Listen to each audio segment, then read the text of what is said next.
My channel. আজকে আমরা English class নিয়ে আসছি। আজকে আমরা ইংলিশে শিখব কিছু এক্সিটিভের কম্পারেটিভ ফর্ম, যেটা আমরা জানি যে এক্সিটিভের কম্পারেটিভ ফর্ম ক্ষেত্রে যেরকম আমি একটু উদাহরণ দিই, যেমন it is more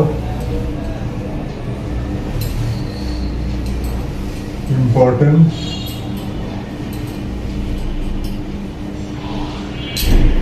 it is more important than that. Comparative ফর্মের ক্ষেত্রে সবসময় হয়, আমরা জানি যে অ্যাডজেক্টিভের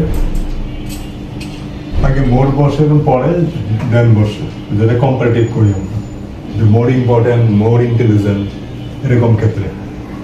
অথবা বেটার হলে বেটার দেন, লার্জার দেন, এরকম ক্ষেত্রে হবে।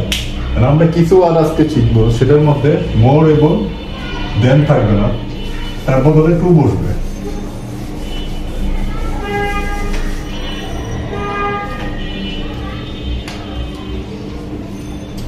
যেরকম আমি যদি একটা উদাহরণ দিই,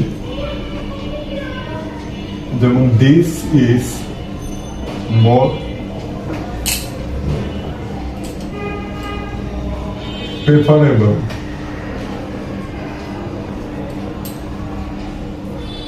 দেন দ্যাট। এখানে প্রেফারেবল যখন এই ওয়ার্ডটা আসবে, তখন সেক্ষেত্রে মোর এবং দেন আসবে না, সেটা হবে এলো এই দুইটার ক্ষেত্রে এখানে বসবে this is preferable to that. এখানে মোর এবং দেন এই দুইটা বসবে না, এখানে তার বদলে বসবে টু। যেরকম দিস ইজ প্রেফারেবল, এখানে হবে টু দ্যাট। এইভাবে করে এই সেন্টেন্সটা বলবে। এটা শুধুমাত্র প্রেফারেবলের ক্ষেত্রে। প্রেফারেবলের ক্ষেত্রে আমি এটা মুছেবল লিখতেছি, প্রেফারেবলের ক্ষেত্রে তখন হবে it is preferable to that.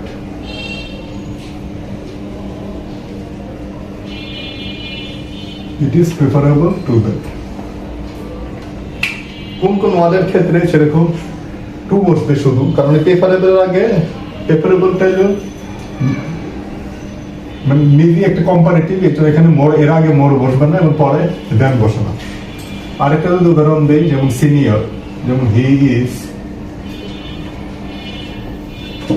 Senior to me by 6 years। এখানে যদি সিনিয়রের ক্ষেত্রেও আমরা এরকম যে সিনিয়র টু মি, এখানে মোর সিনিয়র দেন মি এরকম বসবে না। আরেকটা উদাহরণ দিতে পারি, তারপর জুনিয়রের ক্ষেত্রেও বললাম he is junior to me by 1 year। যদি আমরা জুনিয়র বসে, সেক্ষেত্রেও এরকমই আসবে।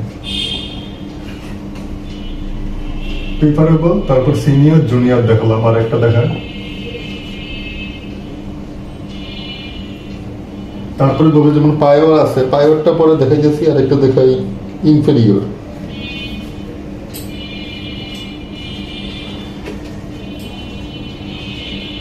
The pen is inferior to other. The pen is inferior to others. ইনফেরিয়রের ক্ষেত্রেও এখানে আমাদের টু বসবে। আরেকটা হবে সুপেরিয়র হবে, যেমন হি ইজ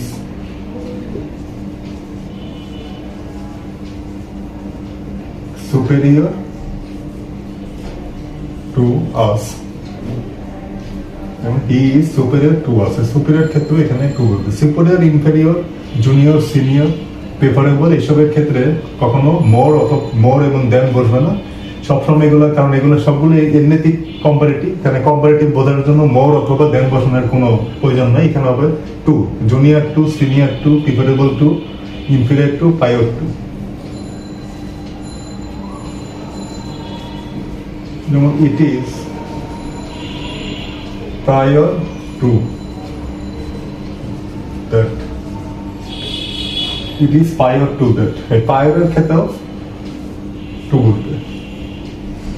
আজকে 6টা দেখালাম, যেমন প্রথমটা প্রেফারেবল দেখাইছি, পরে একটা সিনিয়র, তারপর একটা জুনিয়র, তারপর একটা ইনফেরিয়র, সুপিরিয়র এবং পায়োর। এখন 6টা ওয়ার্ড আজকে এরকম দেখা।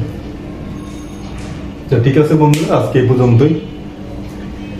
আজকে আমাদের শুধুমাত্র মানে কম্পারেটিভের ক্ষেত্রে, যেটা যে কম্পারেটিভ ক্ষেত্রে এবং মোর এবং দেন আমরা জানি যে একাধিক সিলেবাল বিশিষ্টর ক্ষেত্রে, একাধিক সিলেবাল বিশিষ্ট ওয়ার্ডের ক্ষেত্রে মোর এবং দেন বসে। আর এমনিতে আমাদের যদি একটা সিলেবাল থাকে, যেরকম গুড, গুড পরে বেটার, বেটার দেন বা ব্যাড হলে ওর্স দেন, এরকম ক্ষেত্রে আমরা সেটা আগে একবার দেখাচ্ছিলাম এক্সিকিউটিভের কম্পারেটিভ ফর্মের ক্ষেত্রে। তো সেটাও এই ওয়ার্ডগুলো এক্সিকিউটিভের কম্পারেটিভ ফর্ম, এক্সিকিউটিভের কম্পারেটিভ ফর্মের ক্ষেত্রে যেখানে মোর এবং দেনের বদলে টু বসে। তো ঠিক আছে, আজকে এই পর্যন্ত। ভিডিওটি ভালো লাগলে লাইক, কমেন্ট, শেয়ার এবং অবশ্যই সাবস্ক্রাইব করুন। ধন্যবাদ সবাইকে, সবাই ভালো থাকুন।